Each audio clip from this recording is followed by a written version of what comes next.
ये कहानी एक ऐसे इंसान के बारे में है जिसने पैसिफिक ओशन जैसे खतरनाक समंदर में 438 दिनों तक सरवाइव किया, वो भी बिना किसी प्रोफेशनल इक्विपमेंट या फिर खाने पीने के सामान के साथ। लेकिन इन सब के बावजूद भी वो सही सलामत अपना घर वापस लौट गया। चलिए तो फिर एक अनबिलीवेबल सर्वाइवल जर्नी के बारे में जानने की कोशिश करते हैं आज के इस वीडियो में।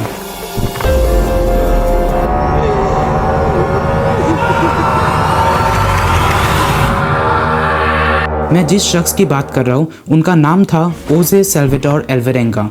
उनका जन्म 1975 में हुआ था। वो एक बहुत ही एक्सपीरियंस सेलर और फिशरमैन थे। ज़्यादातर मछलियाँ पकड़ने के लिए वो मेक्सिको के कोस्ट से अपना नाव लेकर पैसिफिक ओशन की तरफ निकल पड़ते थे।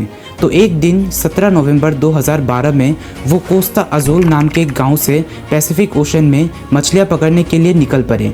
लेकिन वो इस बार अपने सफ़र पर अकेले नहीं थे। उनके साथ एजिक्वेल कॉर्डोबा नाम का एक शख्स था जिसको फिशिंग की उतनी एक्सपीरियंस नहीं थी। दोनों ने अपने सफ़र के लिए एक बोट को रेडी किया जो कि एक 7 फुट लंबा छोटा सा बोट था। बोट के ऊपर किसी भी तरह का कोई छत नहीं था। उसमें एक छोटा सा मोटर लगा हुआ था ताकि बोट आगे चल सके। कुछ प्रोफेशनल फिशिंग इक्विपमेंट्स और बेसिक नेविगेशन इंस्ट्रूमेंट्स थे। एक बड़ा सा आइस बॉक्स था ताकि वो लोग मछलियाँ पकड़कर उसमें रख सके। दोनों के पास एक छोटा सा पोर्टेबल इलेक्ट्रिकल रेडियो था ताकि मुसीबत के समय वो लोग हेल्प के लिए कांटेक्ट कर सके। बोट को चलाते हुए वो लोग पैसिफिक ओशन में वेस्ट की तरफ बढ़ने लगे। उन दोनों का मकसद था पैसिफिक ओशन के उस हिस्से पर पहुंचना जहां पर उन्हें शार्क और माही माही जैसे बड़ी मछलियां मिलने के चांसेस हो। सफ़र के कुछ घंटे बाद ही दोनों को एक खतरनाक तूफान का सामना करना पड़ता है। इनिशियली उन दोनों को लगा कि वो लोग आसानी से इस तूफान को पार कर लेंगे, लेकिन जैसे ही तूफान उन दोनों के नज़दीक पहुंचे तब उसका इम्पैक्ट इतना ज़्यादा पड़ा कि बोट के मोटर ने काम करना बंद कर दिया और दोनों के सारे फिशिंग गियर्स और नेविगेशन इंस्ट्रूमेंट्स पूरी तरह से टूट गए। रेडियो के सहारे उन दोनों ने कांटेक्ट करने का सोचा, लेकिन उसमें बैटरी बस ख़त्म होने वाली थी। इसीलिए अब उन दोनों के पास लहरों के सहारे आगे बढ़ने के अलावा और कोई दूसरा ऑप्शन नहीं था। यही से दोनों की असली स्ट्रगल अब शुरू होने वाली थी। इनिशियली उनके पास कुछ खाने पीने के सामान और पानी के कुछ गैलन्स थे, लेकिन इतने से सामान के साथ वो दोनों कब तक जिंदा रह पाते। कुछ और दिनों के अंदर ही उनका सारा खाने पीने का सामान ख़त्म हो गया। उन दोनों को अब सिर्फ समंदर के प्राणियों को मारकर जिंदा रहना था। अब क्योंकि सल्वाडोर एक बेहतरीन फिशरमैन थे तो उन्होंने अपनी फ़िशिंग स्किल्स इस्तेमाल करके समंदर से मछलियाँ पकड़ना स्टार्ट कर दिया। इसके साथ साथ चिड़िया और कुछ कछुए भी उनका शिकार बने।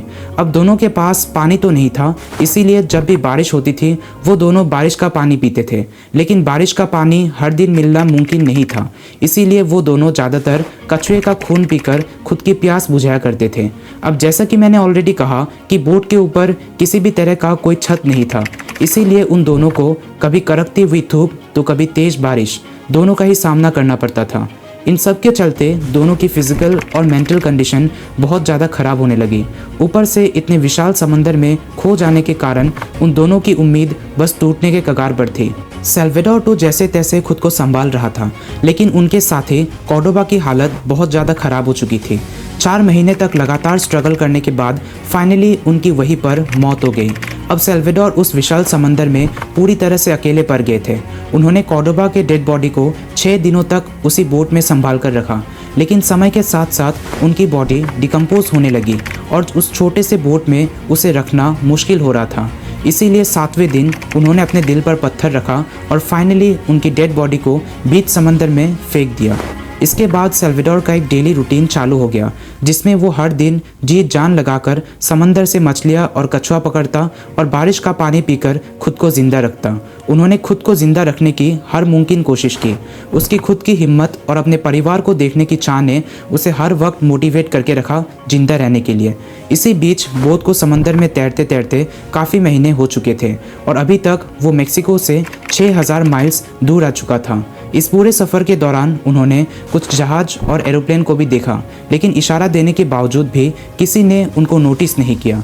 फाइनली 30 जनवरी 2014 के दिन उन्हें समंदर में सरवाइव किए 438 दिन हो चुके थे। इस दिन सल्वाडोर को दूर से एक टापू दिखाई देता है। वो समंदर में अपने बोट के साथ बहता हुआ मार्शल आइलैंड के किनारे तक पहुंच चुका था। वो किसी तरह से बोट के नीचे उतरे और तैरते हुए मार्शल आइलैंड के ज़मीन पर जा पहुंचे। कुछ कदम आगे चलने के बाद उन्हें वहां एक घर दिखाई दिया। वो घर के पास गए और दरवाजे पर नॉक किया। दरवाज़ा खोलते ही उनकी मुलाकात एक कपल से हुई। जब उन्होंने अपनी पूरी कहानी उस कपल को एक्सप्लेन किया तब वो दोनों उनकी बातों पर यकीन नहीं कर पा रहे थे। इसीलिए दोनों ने तुरंत पुलिस अथॉरिटीज़ को इन्फॉर्म किया। पुलिस को ये खबर मिलने पर वो लोग तुरंत उस जगह पर पहुंच गए। वो लोग सल्वाडोर को देखकर हैरान थे क्योंकि उन लोगों को लगा था कि सल्वाडोर 11 महीने पहले ही तूफान में फंसकर इस दुनिया को छोड़ चुके थे। लेकिन किस्मत देखो, 1 साल बाद इतनी मुश्किलों का सामना करने के बावजूद भी वो सबके सामने जिंदा खड़े थे। इसके बाद वो अपने माँ बाप और बेटी से मिले। सल्वाडोर को जिंदा देखकर वो तीनों बहुत ही ज़्यादा खुश थे। इसके बाद सल्वाडोर अपने फैमिली के साथ वापस अपने घर लौट गए। वहाँ डॉक्टर्स ने उनको एग्जामिन किया क्योंकि वो बहुत दुबले पतले हो चुके थे और उनकी कंडीशन उतनी ठीक नहीं थी। लेकिन होपफुली बाद में जाकर सभी टेस्ट के रिजल्ट्स नॉर्मल ही आए। इसके बाद कुछ दिनों तक सब कुछ ठीक ठाक चल रहा था। लेकिन इसी बीच एक दिन अचानक कॉर्डोबा के फैमिली मेम्बर्स ने उनके ऊपर केस कर दिया।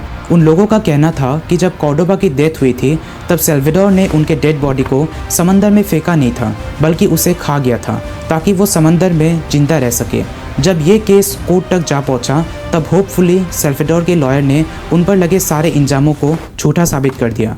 बाद में सल्वाडोर ने एक लाई डिटेक्टर टेस्ट को भी पास कर लिया जिससे ये तो साबित हो गया कि वो बिल्कुल इनोसेंट थे। सभी एलिगेशन से फ्री होने के बाद वो एक बार फिर अपने लाइफ को हंसी खुशी से जीने लगे और बाद में जाकर वो एल सल्वाडोर के एक छोटे से टाउन में शिफ्ट हो गए जो समंदर से कोसों दूर है। इस कहानी से हमें एक सीख तो मिलती है और वो ये है कि कब किसकी लाइफ कैसी मोड़ ले ले वो किसी को नहीं पता। इसीलिए प्रेजेंट में रहकर हंसी खुशी से रहना ही सबसे बेस्ट डिसीजन है। बाय द वे, अगर आपको वीडियो देखकर अच्छा लगा तो नीचे कमेंट करके बोलना और ऐसे इंटरेस्टिंग वीडियोस के लिए इस चैनल को सब्सक्राइब करके रख देना।